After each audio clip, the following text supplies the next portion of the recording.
प्रभु तेरी वाणी जीवन की रोटी, नैनों की ज्योति अंधेरा मिटाती।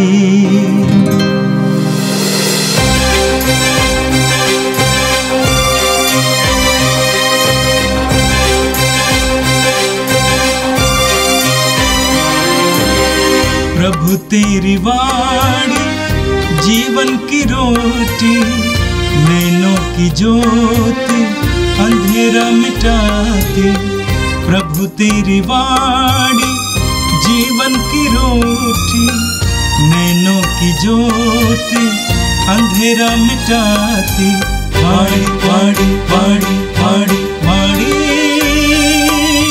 पवित्र है, शाश्वत है, जीवन का मन्ना है। 6 जनवरी शुक्रवार। पहला पाठ सन योहन का पहला पत्र, अध्याय 5 पद संख्या 5 से 13 तक। कौन संसार पर विजयी है? केवल वही जो यह विश्वास करता है कि यीशु ईश्वर का पुत्र है। यीशु मसीह जल और रक्त से आए हैं, न केवल जल से बल्कि जल और रक्त से। आत्मा इसके विषय में साक्ष्य देता है, क्योंकि आत्मा सच्चाई है। इस प्रकार ये 3 साक्ष्य देते हैं, आत्मा, जल और रक्त, और तीनों एक ही बात कहते हैं। हम मनुष्यों का साक्ष्य स्वीकार करते हैं, किंतु ईश्वर का साक्ष्य निश्चय ही कहीं अधिक प्रामाणिक है। ईश्वर ने अपने पुत्र के विषय में यह साक्ष्य दिए हैं। जो ईश्वर के पुत्र में विश्वास करता है, उसके हृदय में ईश्वर का वह साक्ष्य विद्यमान है। जो ईश्वर में विश्वास नहीं करता, वह उसे झूठा समझता है, क्योंकि वह पुत्र के विषय में ईश्वर का साक्ष्य स्वीकार नहीं करता। और वह साक्ष्य यह है, ईश्वर ने अपने पुत्र द्वारा हमें अनंत जीवन प्रदान किया है। जिससे पुत्र प्राप्त है, उससे वह जीवन प्राप्त है, और जिसे पुत्र प्राप्त नहीं है, उसे वह जीवन प्राप्त नहीं। तुम लोग सब ईश्वर के पुत्र के नाम में विश्वास करते हो। मैं तुम्हें यह पत्र लिख रहा हूँ, जिससे तुम यह जान जाओ कि तुम्हें अनंत जीवन प्राप्त है। यह प्रभु की वाणी है। संत मार्कुस के अनुसार पवित्र सुसमाचार, अध्याय 1 वाक्य 7 से 11 तक।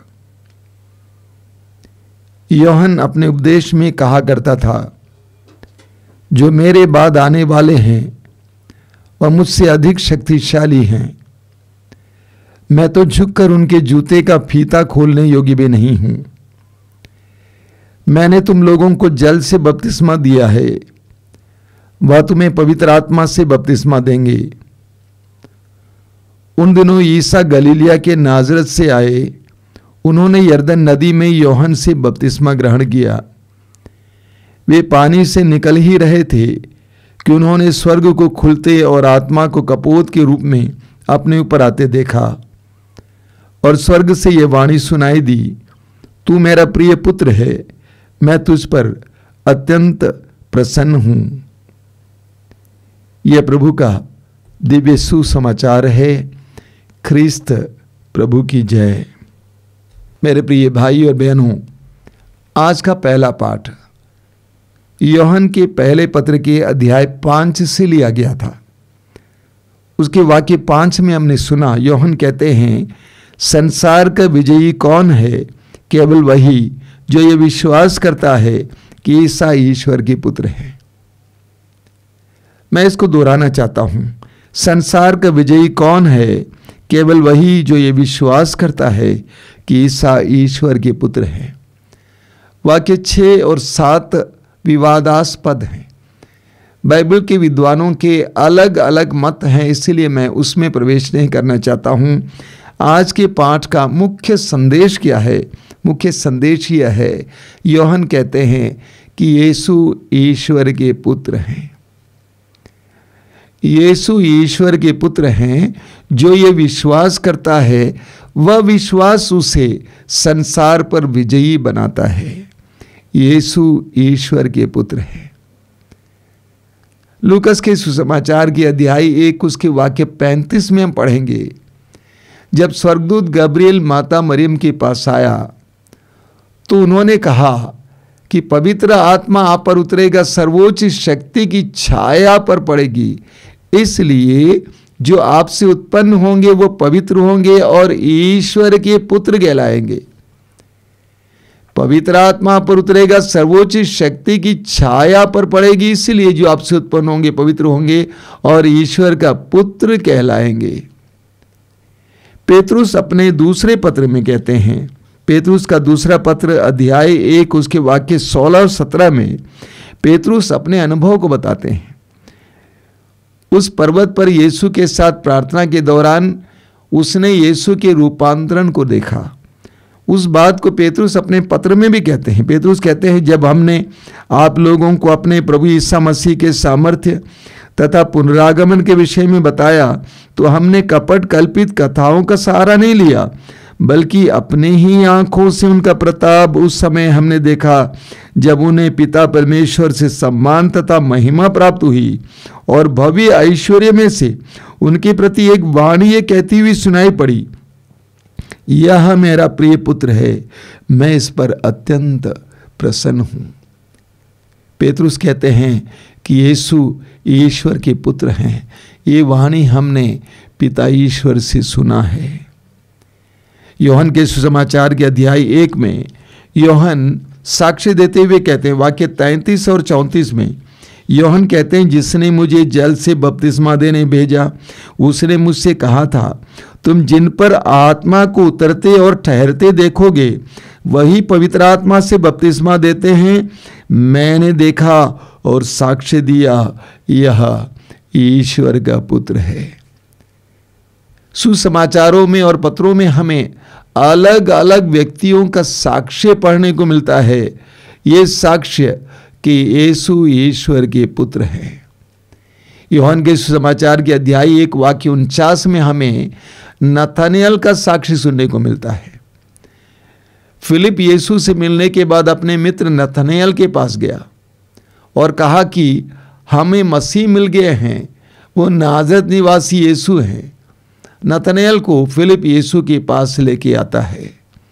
यीशु ने नथानिएल से कहा कि जब तू अंजीर के पेड़ के नीचे खड़ा था मैंने तुझे देखा। नथानिएल आश्चर्यचकित हुआ। उसने कहा कि फिलिप मुझे बुलाने के लिए आते समय मैं वास्तव में एक अंजीर के पेड़ के नीचे खड़ा था। और तुरंत नथानिएल कहता है कि प्रभु आप ईश्वर के पुत्र हैं। इब्रानियों के पत्र के अध्याय 1 वाक्य 1 में पौलुस कहते हैं कि अंत में ईश्वर अपने पुत्र के द्वारा हमसे बोला है। तो यीशु ईश्वर के पुत्र हैं। मत्ती के सुसमाचार के अध्याय 16 उसके वाक्य 13 से आप पढ़ेंगे। प्रभु यीशु ने अपने शिष्यों से पूछा कि लोग मेरे विषय में क्या कहते हैं, और एक व्यक्तिगत सवाल किया, तुम क्या कहते हो कि मैं कौन हूं?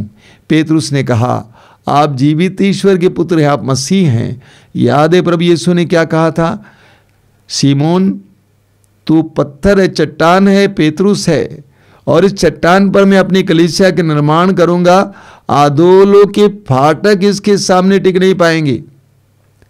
पेतरुस से प्रभु कहते हैं कि तुम्हारे इस विश्वास ने तुम्हें मजबूत कर दिया है, शक्तिशाली बना दिया है।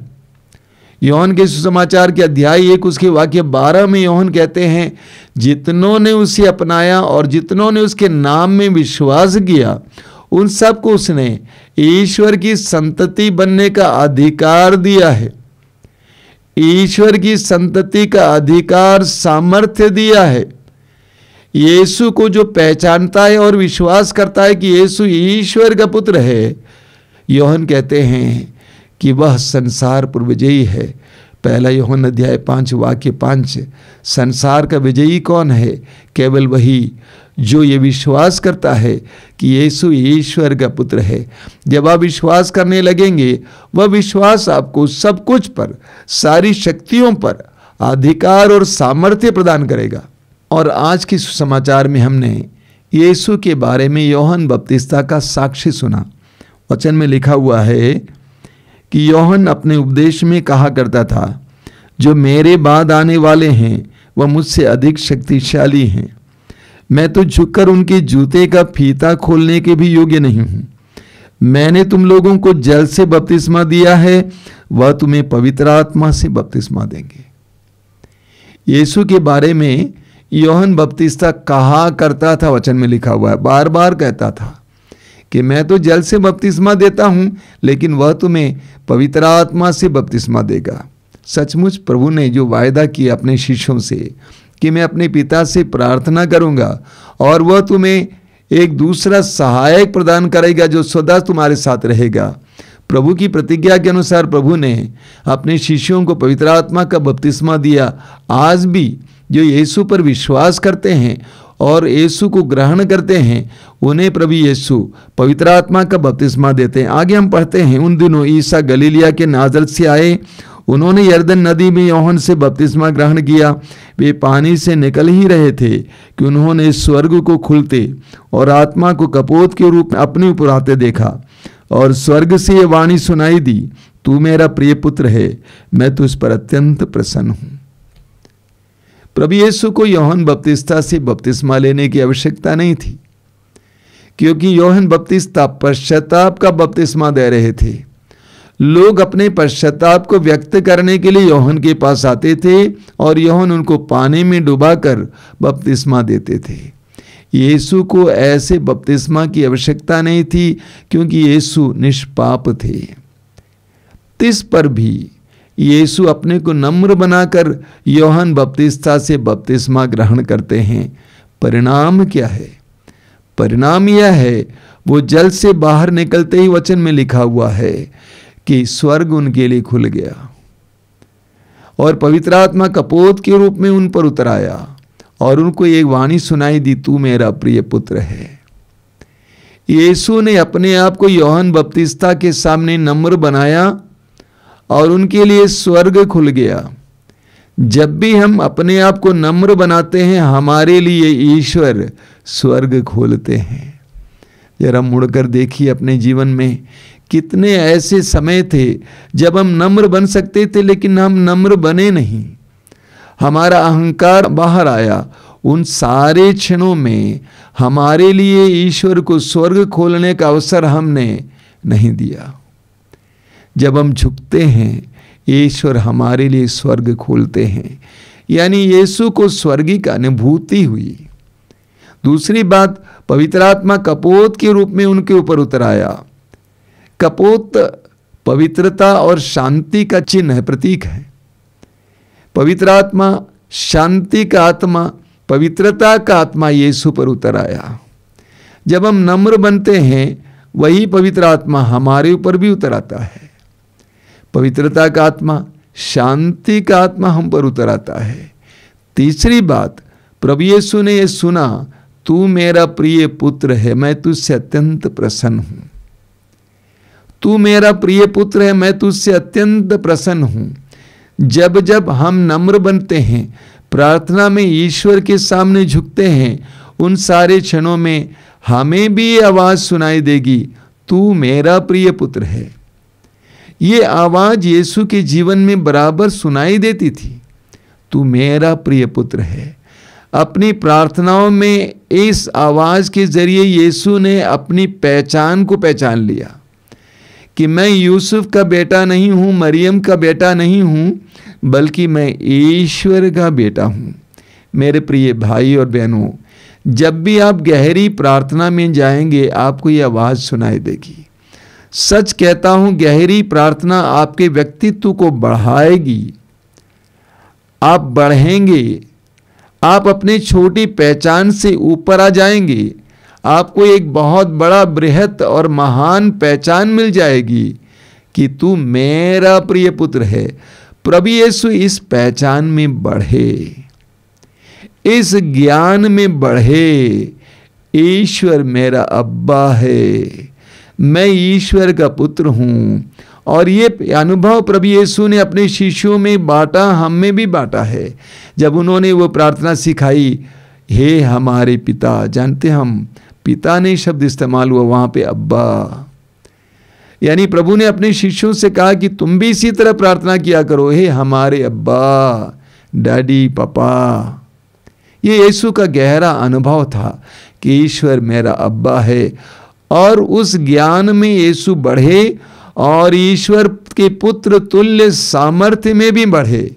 मेरे प्रिय भाई और बहनों, आज हम यीशु को ईश्वर के पुत्र के रूप में माने, अंगीकार करें, स्वीकार करें, विश्वास करें और ईश्वर से सामर्थ्य प्राप्त करें। आइए हम प्रार्थना करें। प्रभु यीशु, धन्यवाद देते हैं आज के इस पवित्र दिन के लिए, पवित्र वचनों के लिए धन्यवाद देते हैं जिसके द्वारा तू हमें ज्ञान दे रहा है, तू हमें अपनी पहचान को पहचानने की कृपा दे रहा है कि हम सर्वसाधारण नहीं हैं, तुझ पर विश्वास करने वाले हम संसार पर विजयी हैं, ईश्वर की दृष्टि में प्रिय हैं, ईश्वर हमसे प्रसन्न है। प्रभु यीशु, हमें भी प्रार्थना की गहराई में उतरने की कृपा दीजिए, हमें भी नम्र बनने की कृपा दीजिए। ये प्रभु यीशु इन वचनों को सुनने वाले मेरे भाई बहनों को आशीर्वाद देना, आज उनके जीवन में तेरे संरक्षण का अनुभव नहीं मिले, वे जहाँ कहीं भी जाएं, जो भी कार्य करें, उन सारी बातों में तेरी उपस्थिति का एहसास हो। हमारी इस प्रार्थना को ग्रहण कर, आमीन। प्रभु तेरी वाणी जीवन की रोटी, नैनों की ज्योति अंधेरा मिटाती, वाणी वाणी वाणी वाणी वाणी, पवित्र है, शाश्वत है, जीवन का